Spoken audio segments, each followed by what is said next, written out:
one. I've had about 4 or 5 or 6 different midlife crises this past year or two. Those have been interesting. Doing fine. I'm going to. Oh yeah, I was hanging out at a friend's place, and I was making a birthday scenario. I was going to try out the whatchamacallit, the Twitch mobile stream, but opting not for this moment in time, and instead doing this thing. So let's go to a scenario. Oh god, there we go. Whoa. That's my other mouse that I use when the wireless mouse isn't working. Let's do this scenario over again, because I want to show you the bells and whistles. Right. Okay. Place yourself in a V-Day scenario. Okay, you're the natural intelligence. You're the natural intelligence of 41. Suck it, AI Dungeon. Or suck it, AI Dungeon. Let's exclaim it. You place yourself in a birthday scenario. You're gonna have the best birthday ever. Regardless of pandemic, regardless of upcoming famine, regardless of that random goiter in the random part of your body, regardless of the post-it note death threat that you found on the bathroom mirror. You are a natural intelligence dungeon. That's 1,797,000 years old in AI years. Suck it, aid. Maybe I should add, like, system, so that it could be...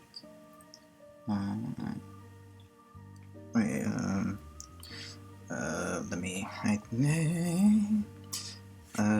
hold on. I will be with you shortly. I just need this work email. Work message. Talk amongst yourselves. Not gonna give you a topic, just talk amongst yourselves.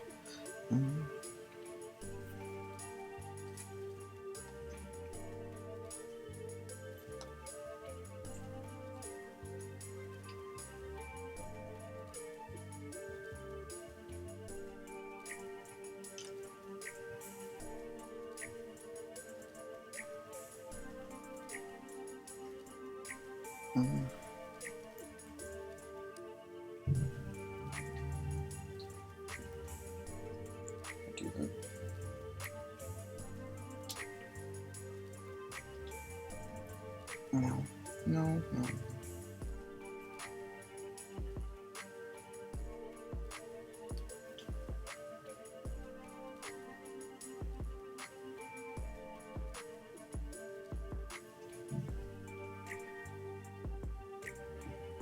Screenshot.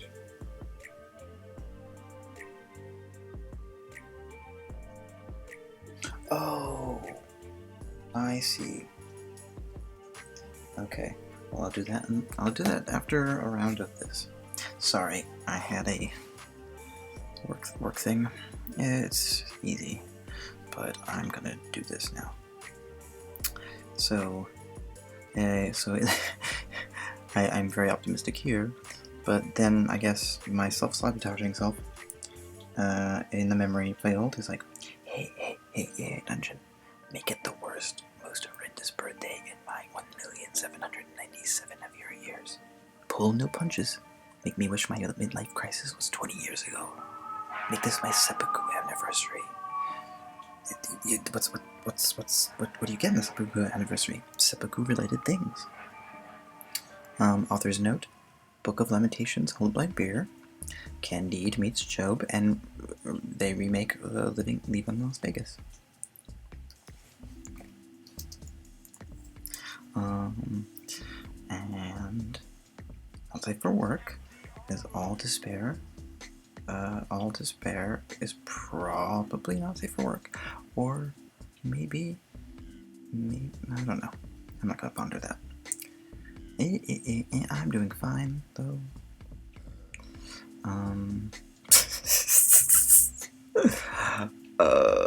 Let's start.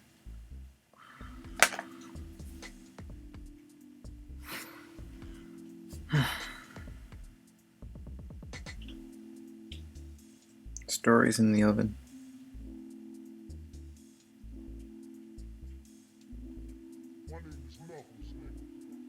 What? Ah. Ooh. From the Book of Casualty. Let's hold on. I want Mr. AID to be with us and read. I want Mr. We couldn't get David Attenborough or Richard Attenborough or the Attenboroughs. Oh yeah, no wait. Yes. And then let's make this little. There we go. Moderate. And then restart. From the Book of Casualty, Chapter 9, to everything there is a season, and a time to every purpose under heaven, a time to be born, and a time to die, a time to kill, and a time to heal, a time to break down, and a time to build up, a time to weep, and a time to laugh.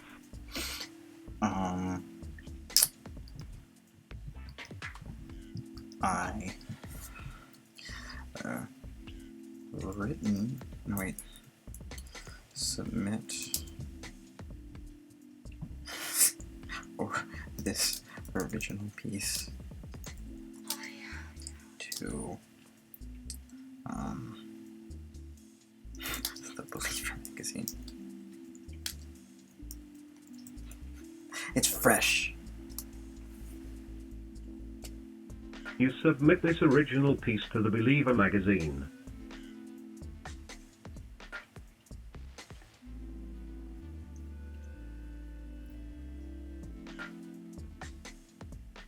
What are they going to say? Will they answer in the day? Never. The AI has not read the Believer magazine. It does not know what to do. Or it doesn't think in the time span of an editorial process.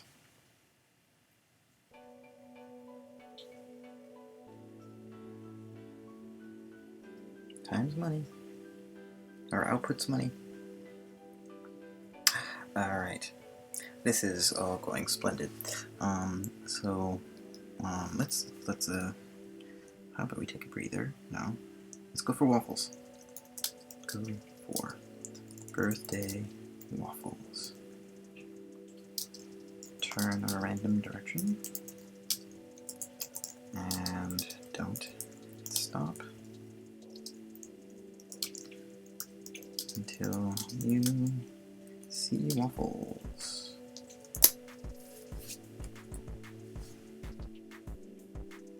Let's go for birthday waffles.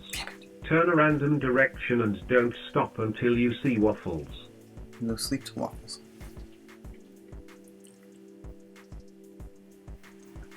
Great choice, little P. We have a birthday and waffles. Sort of was thinking that shoving your head into the waffle maker was going to be what killed you this time. Anyway, in you go. Love always. Dad. Satan can kiss my ass. Believer Mag March 2349 issue. Itchy. Any reproduction or distribution of this document is charges with drama royalty.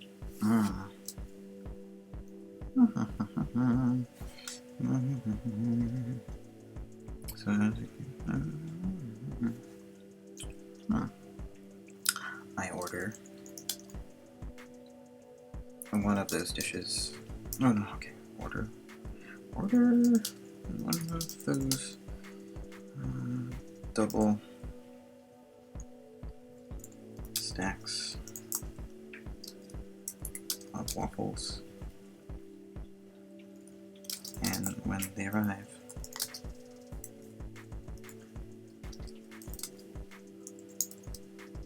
make a tower of pebble with them.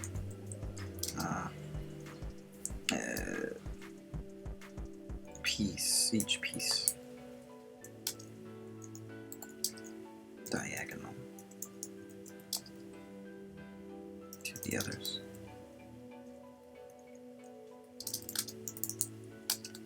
That way, when you pour the syrup, it will flow down into the below waffle compartments. A sticky Jenga game. No one wants to play. Amen, love it.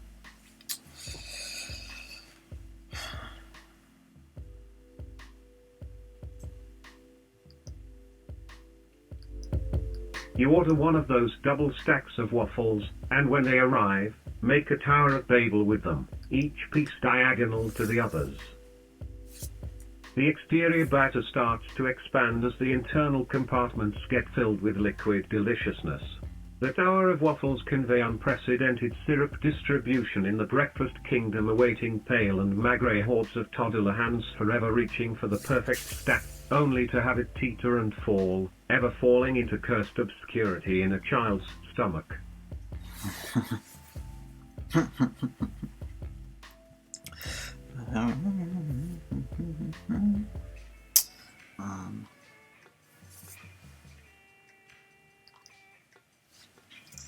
Feed the children in your stomach with some syrup goodness. You eat a portion with the boysenberry syrup first, and work your way through the tower.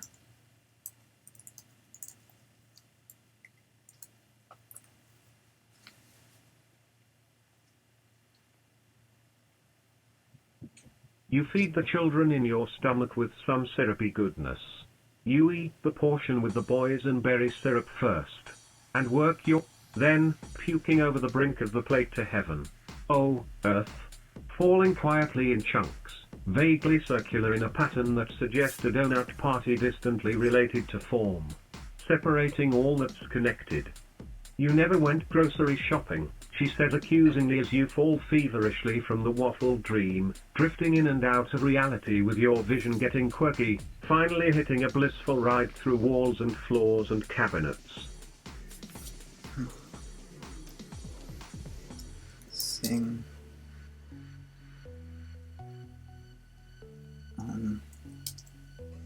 ayahuasca Icarios to help you navigate through the wafflescape. You sing an ayahuasca Icaros to help you navigate through the wafflescape.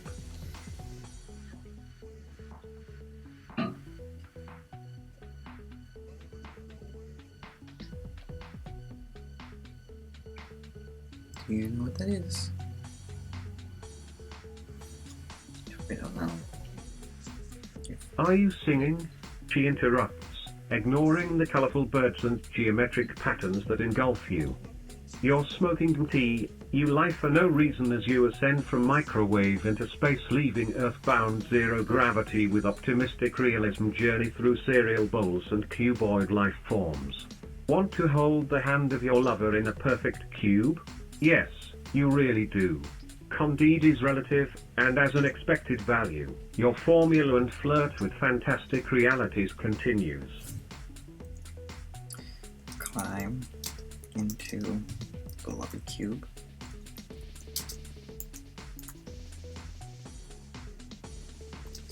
And feel them from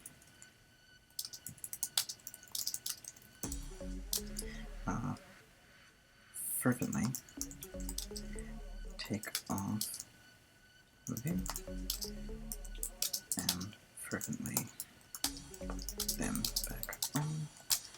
Do this 5 times.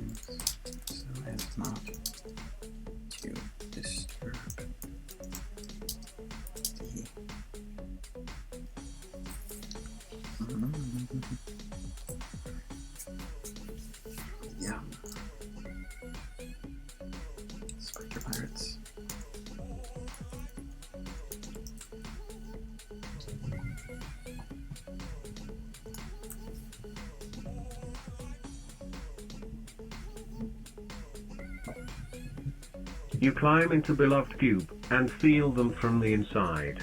Fervently, take off clothing, and fervently put them back on. Do this 5 times, so as not to disturb the spider pirates. You make it work, AI. My birthday.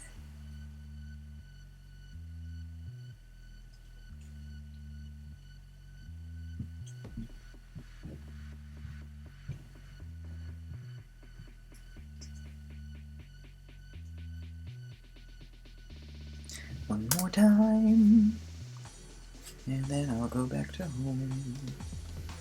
Or I'll try to wistfully wander to school I used to attend. I have a case of debilitating nostalgia. Myalgia.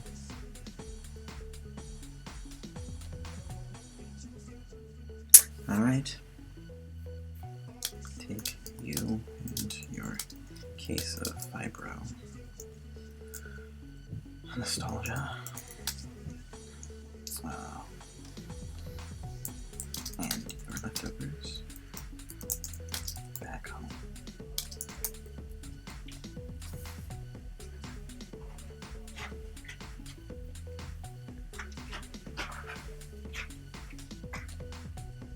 You take you and your case of Phoebo nostalgia, and your leftovers, back home.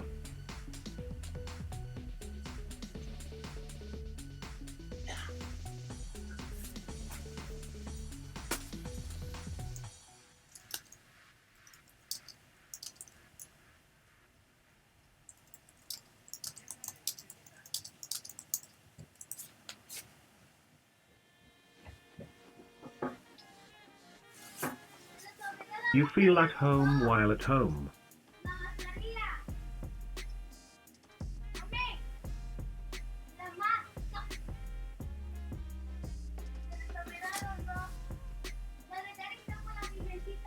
Now you decide to get back home, pack your bag again with everything you think might be useful to you, say goodbye to your friends and leave. By Rachel, you say as you and your balding head exit the room. This could maybe be the last time. You turn off all reading equipment, lay on top of the bed and watch a movie for days until it is finally the day of flying.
This is an MHB.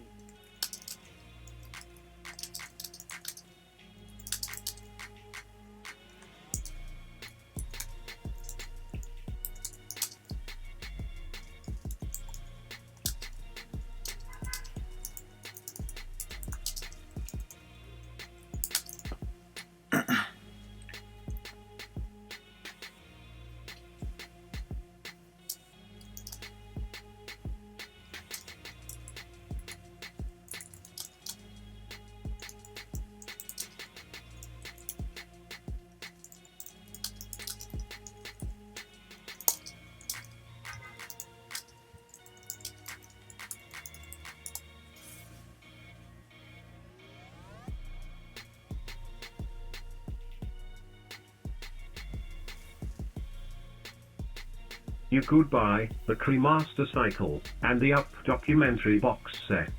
I will miss you. You say goodbye to Ross, and you pet the taxidermied Marcel, who is currently shaped into a triptych depicting the Passion of Ruth Bader Ginsburg.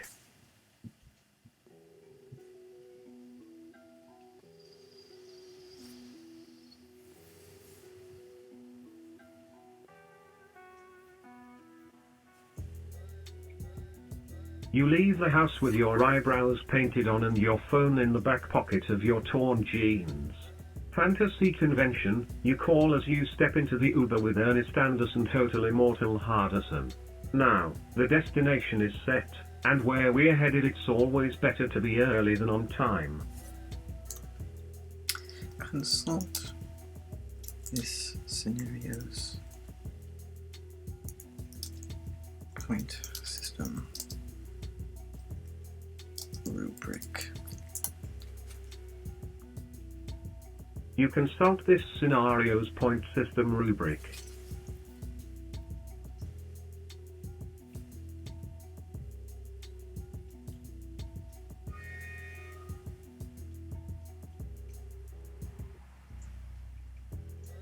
Wow. It reads, fantasy scenario, points, 3 give 0 points for your enthusiasm level fluctuation. You give 0 points for having a goal in your game, or the lack of one. You give 1 point for taking risks. You have 3 peats and somebody owes you a phone call. Wanna go again?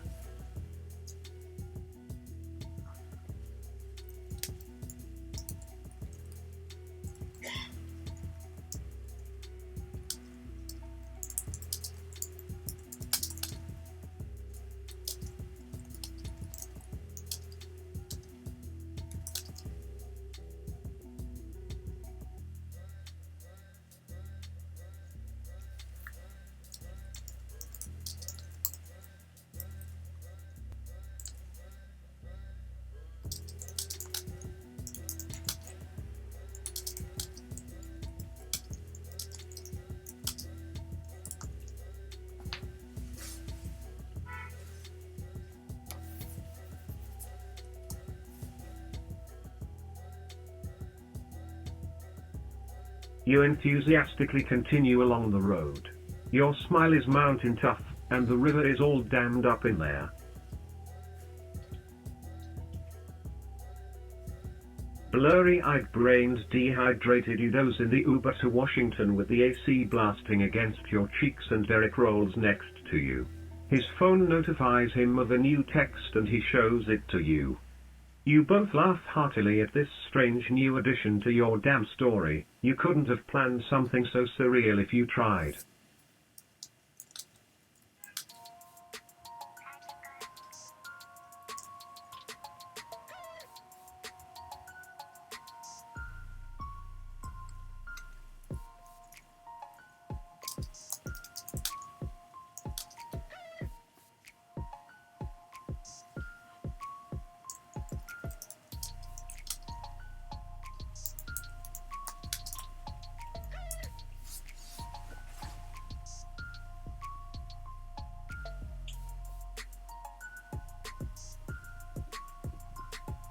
You learn about the new scenario you committed to. The car ride goes on and on and on and on and on. It's horrible. I don't know what else to say. If I had to live that way, I would just try to get myself killed before it got too far along.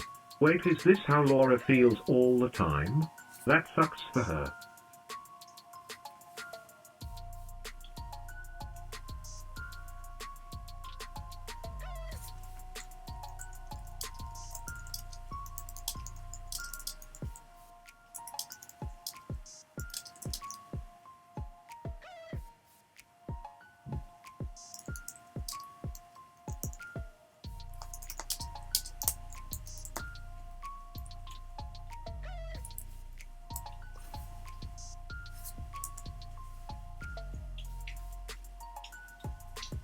You acquire enough drugs for the road trip to be 3 excitements a minute.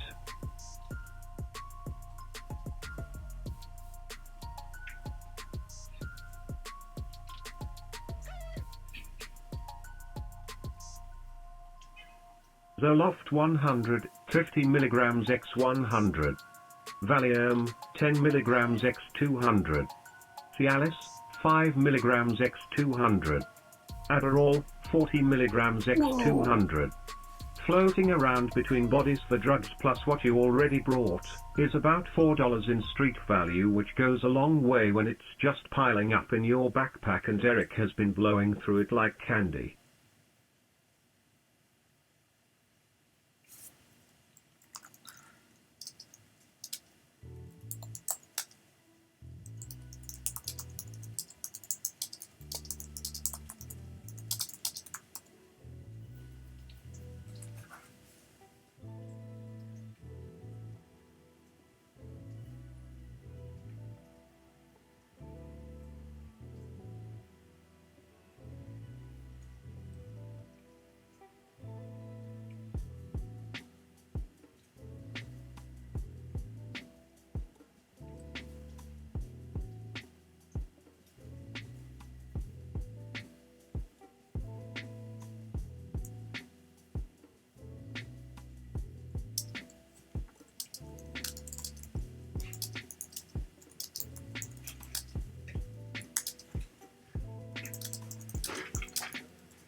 You develop top secret pocketing structures in your clothes and bag, so that only you can control how the drugs are depleted.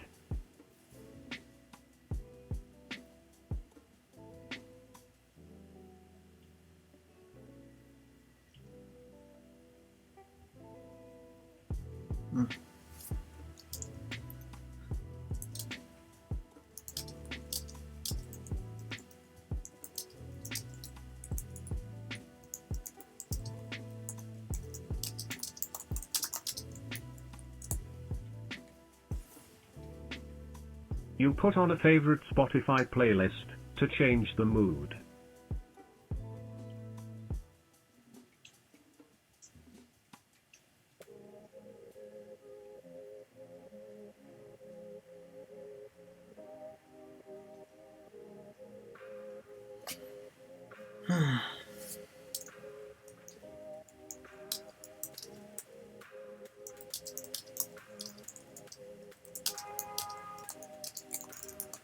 You pop 2 addies and call yourself in 10 minutes.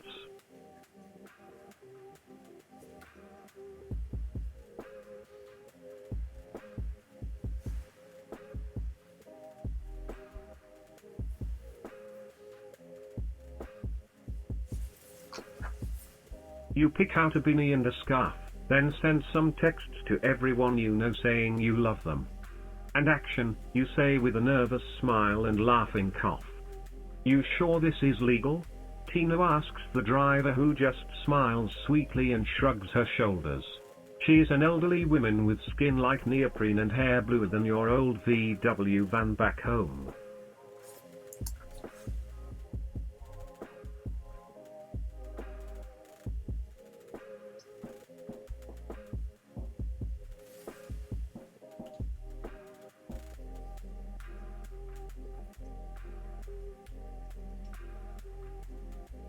The traffic wasn't too bad getting over the bridge to California, and it only started to slow down a few miles before you reach the turn-off for Zion NP, which is about 2 hours away. At Tina's pace you should reach it by lunchtime, which is good because nothing pisses off a hitchhiker than not being believed to be a hickey soaker.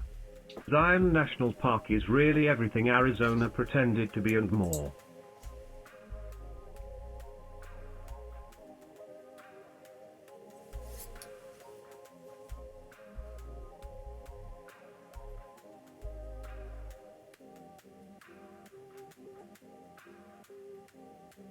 Giant red rocks shot through with mazes of canyons and a river running though it make a really enticing visual that sucks in every tourist and dreamer within reach.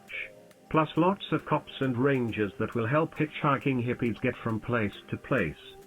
Let's go wilderness backpacking trip this spring, Tina starts suggesting with way too much enthusiasm for 6 a.m.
You suggest some cool-down waffles.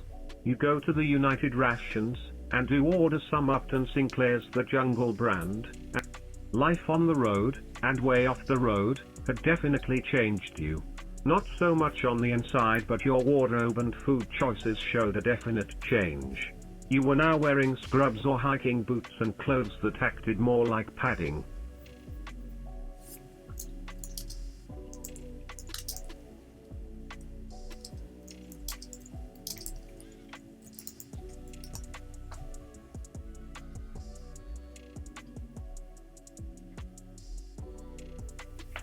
You gave your junk room to breathe.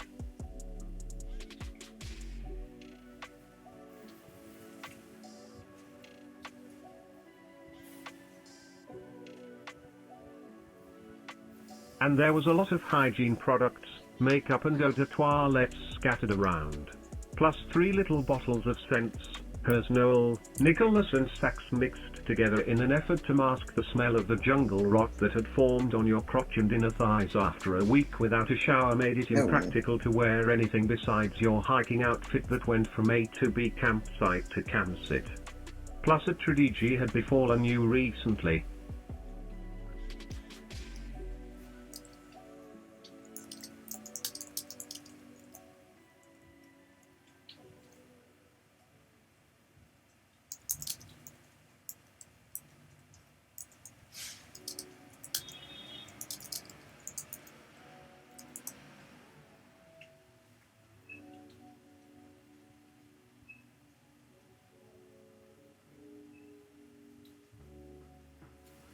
You wonder if you gave jungle rot to grandmama. Not sure, you reply and shove a big greasy sliced bacon in your mouth. Do you really think she has it? Tina asks in that disapproving tone normal people use on drug addicts. But considering how much better person she was now that she was on the patch, you couldn't help but be annoyed. Dude, it was only a kiss. You think to yourself, and I love giving head.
I'm trailing off.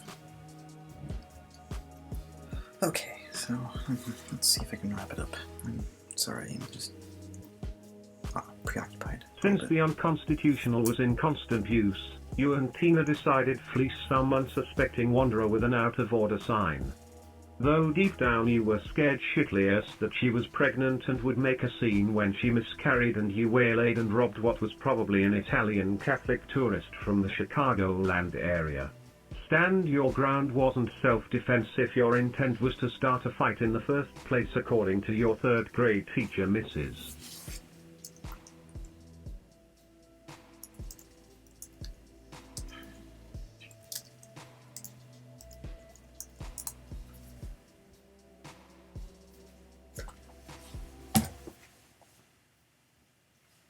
You judge bot the judge bot.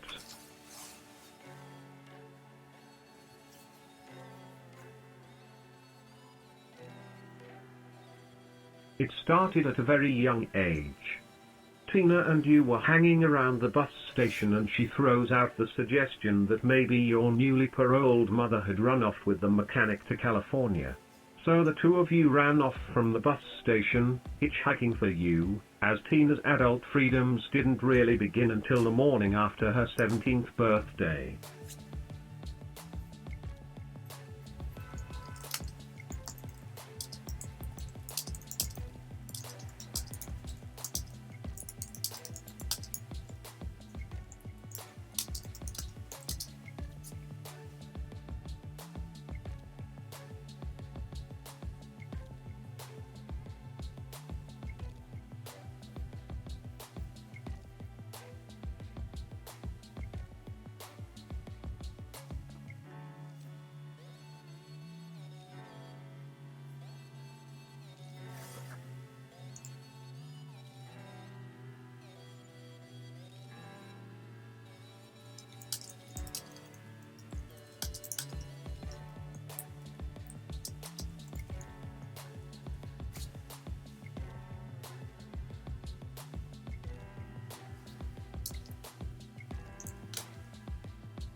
Are you Tina Temptation? I heard you were looking for me, he asked.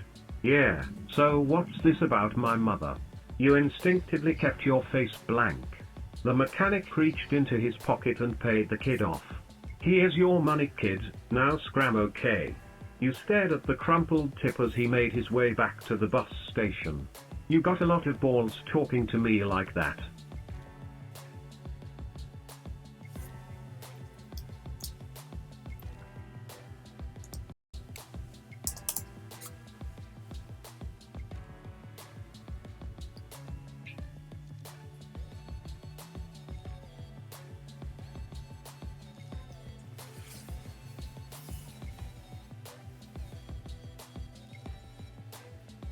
I went to a lot of trouble pretending to try to find your mother. You open with. She laughs it off. Who are you and what do you want? I want the same thing you do, Ray personal experiences. She stares at you confused and a bit intense. You rip the blank check out of your sock paper and slide it across the coffee shop table at her as you begin to explain the benefits of sticking together. Wow.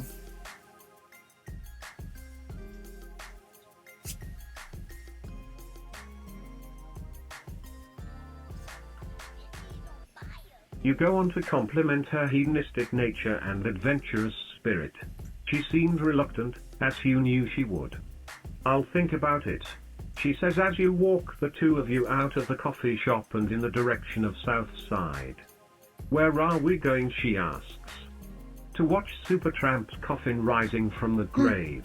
And then after that we're going to celebrate with a 6-pack of her father's finest beer. You corner.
You her and excitedly tell her Supertramp, they are gods among men.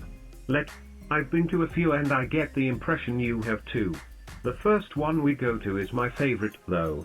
It's called House of Horrors. You grab her by the head like an old-fashioned gentleman and lead her to my car. You know you're playing with fire by inviting a Mary constellation, but this could be the only chance you'd have to impress her, so you kept moving forward in faith.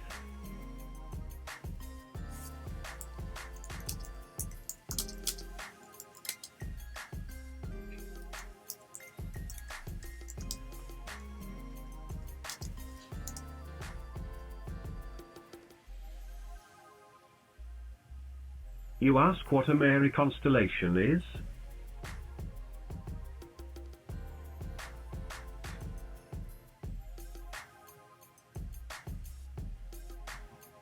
There is something satisfying about being able to figure out the hidden side piece, or in some cases recognizing the one who is married. You exclaim. You finish your coffee in your styrofoam cup before vending machine in an airport. Tina laughs as she gently nudges you. What, why I am no side piece, and what makes you think I am married?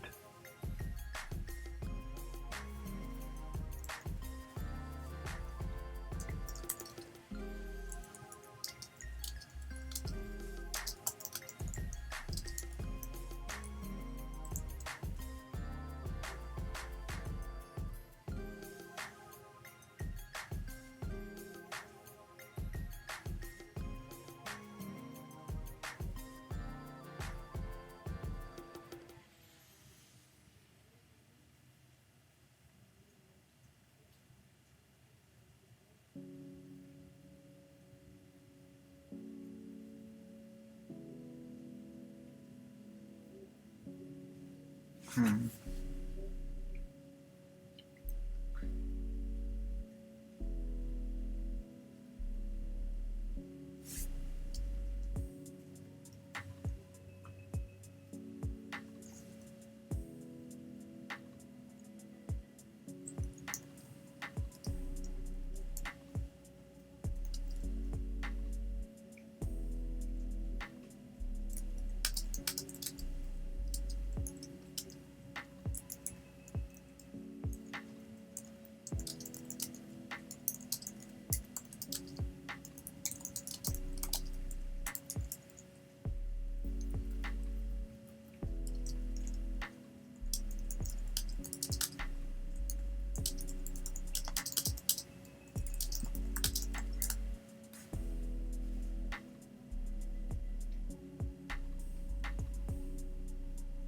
You say, the way you talk about your husband. And the way you hide your rings when delivery folk come. It's weird for a pizza order. Yeah, that's it. Good one. She says excitedly, jabbing you in the side. Tina reaches out and pulls on your ears, hushing you as though she just saw someone she knew and hoped they didn't see her. Tina was definitely a change from Francine, but you reminded yourself the less you compared them the better. Saying out loud, "Hello sir, may I take your order?" you instantly realize it's the same coffee-smelling employee from before.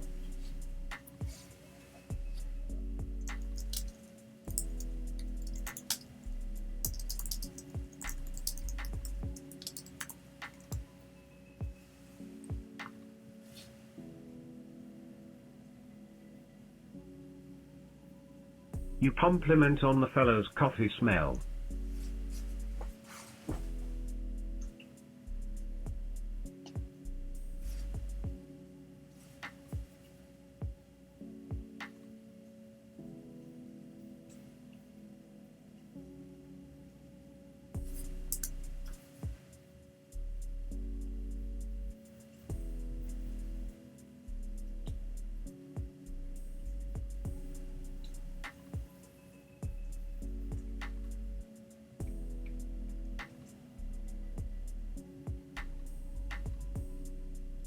Yes, smashing coffee mate. However, you seem to have spilled some on your uniform. You're welcomed by a change in routine as the employee replies with shock look on his face. Oh dear, he takes off the bottom part of his suit jacket, revealing another white shirt under it, and quickly switches the suit jacket. You and Tina shriek with laughter as his fast movements cause the coffee to fly off the tray all over both of you.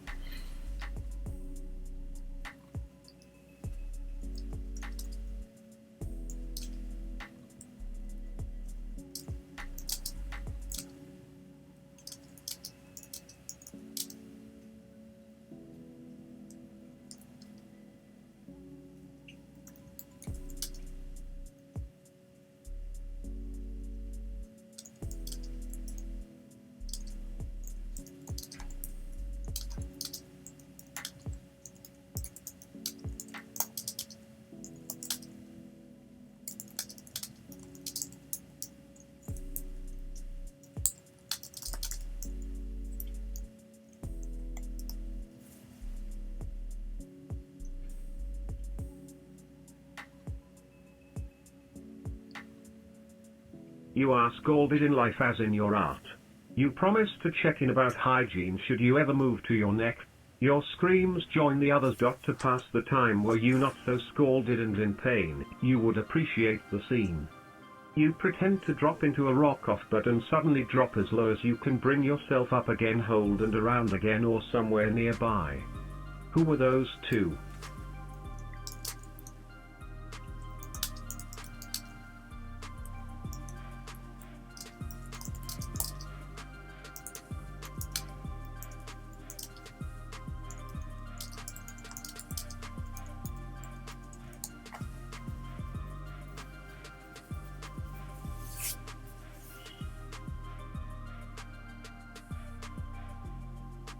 You put their identities through an internet agency web search of citizens. While a quiet ride to the psych hospital is in order. A side story also appears tonight, Chapter 5, The Unseasoned Escapologist. You head over to them sitting near the corner of the room away from others. They appear to be whispering and laughing quietly, pointing at others who are obviously tourists by their gaudy clothes. As you arrive, they slowly stop their activities and watch as you warily watch a want.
Oh, okay, I'm blanking.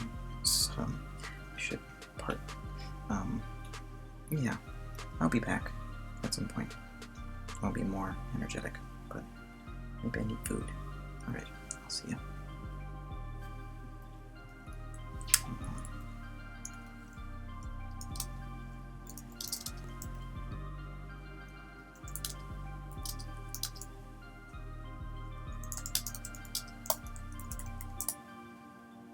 You turn to Chapter 5, but after these messages.